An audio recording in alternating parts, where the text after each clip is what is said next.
지난주는 우리가 의인이 해야 될 일에 대해서, 그 세 가지 일에 대해서 함께 말씀을 나누는 시간을 가졌다면, 그 이번 주는 원수들이 하는 일과 그들의 그 최후에 대해서 말씀을 하고 계십니다. 그러니까 의인이 해야 될 일에 반대돼서 원수들이 하는 일들, 그리고 그들의 최후가 어떠냐, 이것에 대해서 말씀을 하고 있습니다. 자, 그래서 오늘 주제를 이렇게 잡았는데요. 거짓 가르침을 확인하고 복음을 전하자라는 것을 주제로 각절 말씀 우리 나누도록 하겠습니다. 먼저 26절 말씀 함께 읽도록 하겠습니다. 우리가 진리에 관한 지식을 받은 뒤에 고의로 죄를 지으면 다시는 죄들로 인한 희생물이 남아있지 아니하고 라고 말씀합니다. 여러분, 그 진리에 관한 지식이 뭘까요? 진리에 관한 지식은 당연히 복음, 말씀이죠. 말씀이자 이제 복음을 이야기합니다. 그러니까 이게 유대인들을 지금 겨냥해서 얘기를 하는 것이잖아요. 그래서 그리고 특별히 유대교로 다시 돌아가려고 하는 그 믿음이 흔들리는 유대인들에게 그 얘기를 하고 있는 것이죠. 그래서 복음을 받은 뒤에 고의로 죄를 지으면 이라고 얘기를 하는데요. 이게 우리가 여기서 조심하실 게 뭐냐면 히브리서 말씀을 쭉 읽으시다 보면 이런 구절이 나오면 그냥 피상적으로 읽으면 아, 이게 복음을 받은 뒤에 내가 고의로 죄를 지으면 죄들로 인한 희생물이 남아있지 않으니까 이거 영원히 용서 못 받는구나. 이렇게 볼 수가 있어요. 피상적으로 보면. 근데 우리가 제가 항상 강조하듯이 성경은 전체적으로 맥락으로 파악을 해야 되는 것이죠. 요 구절만 단순히 보시면 안 됩니다. 그래서 여기서 얘기하는 그 죄는 일반적인 죄를 뜻하는 것이 아닙니다. 지금 대상이 지금 유대인들이기 때문에 무엇을 얘기하는 것이냐 하면 유대인들이요, 유대교로 돌아가는 그 죄를 의미합니다. 그 뒷내용들이 다 그 내용들이에요.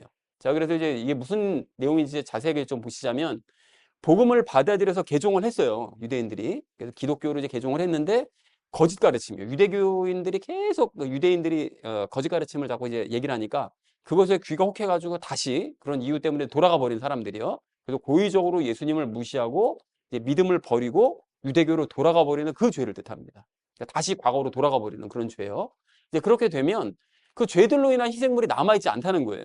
그러니까 그런 죄를 좀 용서받기 위해서 드릴 수 있는 희생물이 없다는 거죠. 그건 다른 말로 얘기하면 용서를 받을 수가 없다는 거예요. 그래서 그 과거 우리 6장 4절서부터 6절의 내용을 얘기했었잖아요. 그 한 번 빛을 받고 성령님의 뭐 참여를 하고 뭐 은혜의 선물을 받고 뭐 그렇게 했음에도 불구하고 다시 돌아가는 사람에게는 회개할 기회가 주어지지 않는다. 이제 이런 얘기를 했었죠. 그러니까 그 내용을 다시 반복해서 이야기를 하고 있는 것입니다. 자, 그래서 26절을 전체적으로 정리하자면 이렇게 정리할 수 있겠는데요. 복음을 받은 뒤에 고의적으로 믿음을 버리고 유대교로 돌아가 버리게 되면 그 사람의 죄는 용서받을 수 없게 된다라는 것이 이제 26절의 의미가 되겠습니다. 지금도 마찬가지겠죠. 뭐 기독교 복음을 받아들이고 믿음 버리고 다른 데로 그냥 다시 돌아가 버렸다. 이렇게 되면 그게 참 용서받기 힘듭니다. 그 복음을 이미 알고 있는 상태로 그냥 진짜 작정하고 돌아가 버리면 그 사람은 거의 돌아오지 못할 가능성이 크게 된다는 것이죠. 자, 이어서 27절 말씀 우리 함께 읽도록 하겠습니다. 대적들을 삼킬 심판과 불같은 경노에 대하여 두렵게 기다리는 어떤 일만 남아 있느니라 라고 말씀합니다. 대적들을 삼킬 심판과 불같은 경노는 마지막 심판 때 이루어질 일들인 것이죠. 그래서 원수들을 삼킬 심판과 불같은 경노, 우리가 지난번에 요한계시록 13장 14장 말씀 나눴던 것처럼 이제 그런 놀라운 이제 무서운 경도를 받게 된다라는 것이죠.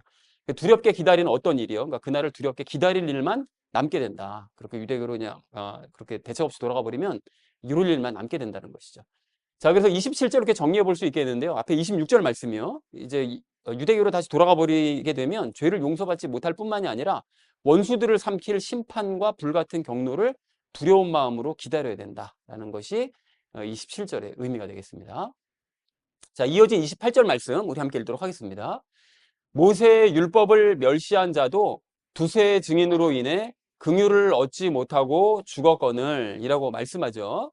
그 율법은 사라져 없어진다고 그랬었잖아요. 첫 번째 언약이었던 그 율법은 이제 없어지고, 그리고 이제 두 번째 언약인 그 믿음으로 말미암아 구원받는다는 언약이 이제 우리에게 주어지는 것인데, 그렇게 사라져 없어져 버릴, 그러니까 율법은 아직 세상 끝날 때까지 남아있긴 남아있죠. 근데 이제 심판을 받고 새 예루살렘으로 가게 되면 율법은 이제 없어질 건데, 그렇게 없어질 율법도 그걸 멸시한 사람은 과거에 죽었어요. 그렇잖아요. 안식일을 어기면 두세 사람 증인이 맞다고 얘기하면 돌로 쳐 죽이고 막 이런 일이 있었었죠. 이제 그것처럼 이제 그 뒤에 이야기, 예수님을 무시하면 죽을 수밖에 없다, 그 얘기를 하고 있는 것입니다. 그래서 결국에는 사라질 율법이지만 그것을 멸시한 사람은 두세 증인으로 인해 긍휼을 받지 못하고 죽었다라는 것이 28절의 의미가 되겠습니다. 자, 이어진 29절 말씀 함께 읽도록 하겠습니다.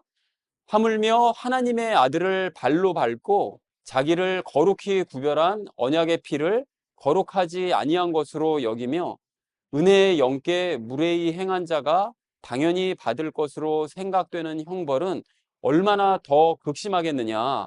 너희는 생각해 보라. 라고 말씀합니다. 여기 이제 하나님의 아들을 발로 밟는다고 이제 표현을 했는데요. 이것은 이제 예수님을 발로 밟는다는 것은 이제 무슨 의미냐? 이제 모욕한다는 거죠.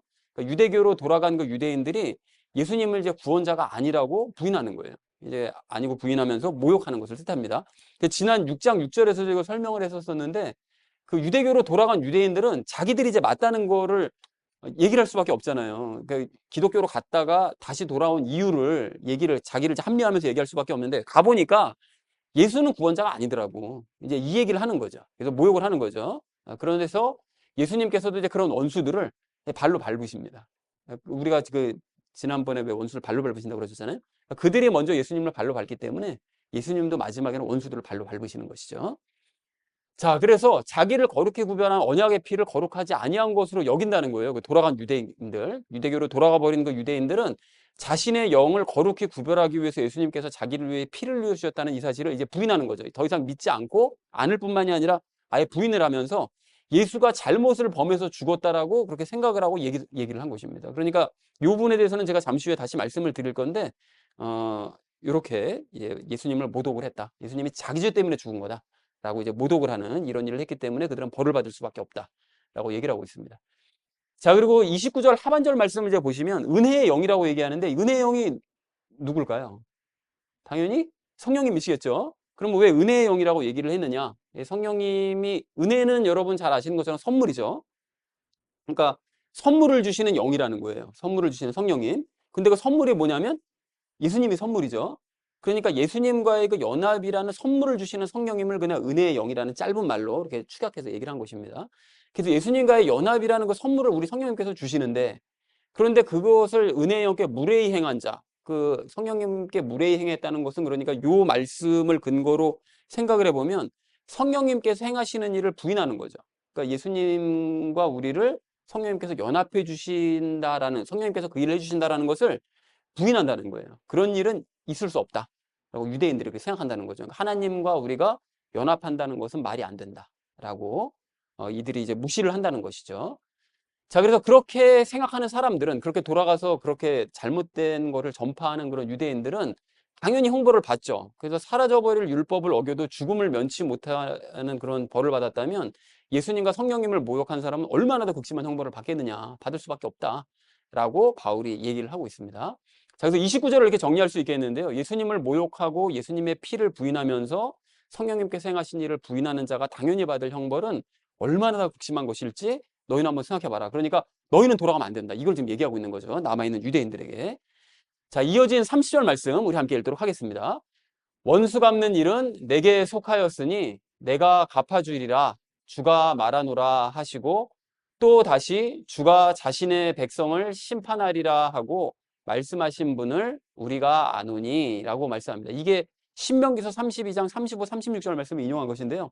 우리 하나님께서는 원수 갚는 일을 하시는 분이라는 거예요. 그러니까 예수님을 이 땅에 보내시고 예수님을 따르지 않은 사람들에게 원수를 갚는 일은 성부 하나님이 하신다는 거예요. 이제 그런 일을 하시는 분이신데, 그러니까 반드시 원수를 갚으시고 당신의 백성이라도 심판하시다는 거죠.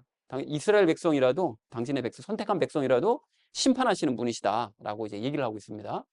자, 그래서 30절 말씀을 이렇게 정리해 볼 수 있겠는데요. 원수 갚는 일을 맡으신 하나님께서는 반드시 원수를 갚으시고 당신의 백성이라도 심판하신다는 사실을 우리는 너무나 잘 알고 있다. 그러니까 유대인 너희들은 내가 하나님의 백성이라고 해서 하나님께 심판받지 않을 것이라고 그렇게 방만하지 말아라.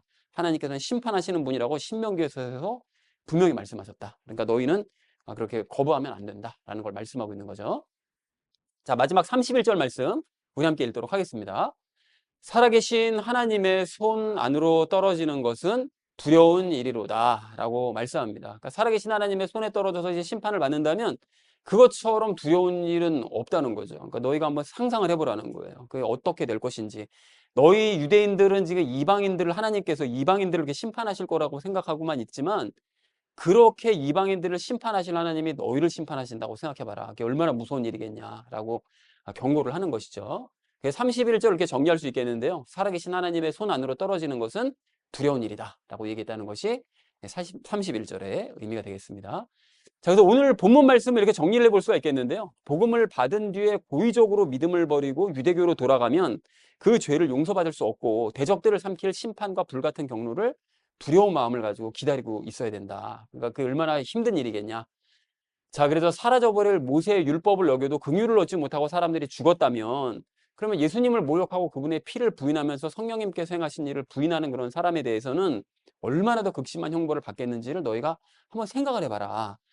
그래서 마지막으로 얘기하죠. 하나님께서는 반드시 원수를 갚겠다고 말씀을 하셨고 당신의 백성조차 심판하겠다고 말씀을 하신 분이시기 때문에 그분의 살아계신 그분의 손 안으로 떨어지는 것은 너무나 두려운 일이다. 그러니까 너희가 이 심판을 자초하지 말고 예수 그리스도를 믿음으로 말미암아 구원을 받아야 된다라고 바울이 간곡하게 얘기했다는 것이 오늘 본문 전체의 내용이 되겠습니다. 자, 그래서 오늘 이 본문 말씀을 이렇게 우리가 좀 핵심적인 내용을 좀 분석을 해보려고 하는데요. 그 오늘 본문 말씀을 이제 29절을 중심으로 정리를 해보면 예수님께서 피를 흘리셔서 죄의 문제를 해결하셨다는 거예요. 맞죠? 그리고 성령님께서는 그렇게 죄의 문제를 해결하신 그 예수님을 우리와 연합할 수 있도록 만들어 주셨다는 거예요. 자, 이렇게 된 게 이제 진실이고 사실인데 이것이 이제 확실한 사실인데 이러한 믿음을 고의적으로 버리고 유대교로 돌아가 버리는 그런 유대인들이 있었다는 바로 그런 내용입니다. 그런데 이런 유대인들을 그럼 어떻게 해야 되냐? 이 유대인들은 자신의 죄를 자신이 해결해야 된다고 생각을 한 거예요. 그리고 하나님과 연합하는 것은 불가능하다. 이게 이제 유대인들의 핵심적인 거짓 가르침이거든요. 그러니까 자기 죄는 자기가 해결해야 된다. 이거 지금도 유대인들이 그렇게 얘기하거든요.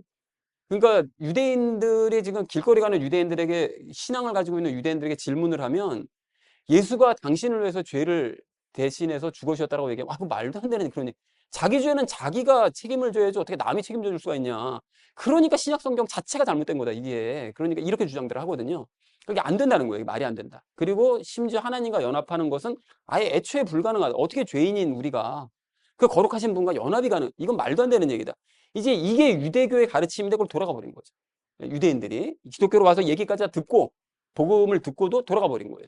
그러니까 이러한 거짓 가르침에 속아 넘어간 유대인들은 그래서 예수님을 발로 밟고 이 성령님을 이제 모독함으로써 장차 하나님의 손안에 떨어져서 극심한 형벌을 받을 수밖에 없다는 거예요. 근데 안타까운 게 뭡니까? 이게 지금도 이런 가르침을 안 받아들이고 있다는 것이죠. 그게 문제인 거죠. 그리고 이러한 거짓 가르침을 가르치는 사람들이 곧 예수님의 이제 원수들이요 적그리스도인데 이러한 사람들은 시대마다 다양한 모습으로 나타나서 활동을 합니다. 지금도 활동을 하죠. 그래서 이러한 이 적그리스도의 가르침에 넘어간 사람들이 잘못된 길로 빠져 들어가게 될 수밖에 없는 거죠. 그래서 마지막 때에는 이제 온 세상을 다 미혹해서 엄청나게 많은 사람들을 멸망의 길로 이제 인도하게 될 것인데 그런 거짓 가르침에 속아 넘어가면 안 되겠죠. 그래서 오늘 우리가 적용 시간에 거짓 가르침과 관련된 세 가지 내용을 나누도록 하겠습니다. 그래서 첫 번째는 나 자신의 무능과 예수님의 희생에 대해서, 두 번째는 연합의 중요성에 대해서, 마지막으로는 복음 전파에 대해서 우리 이야기를 나누도록 할 거고요. 그래서 이제 오늘의 결론이요. 거짓 가르침을 확인하고 복음을 전하자라는 것을 주제로 나머지 말씀은 삶에 적용하면서 함께 말씀 나누도록 하겠습니다.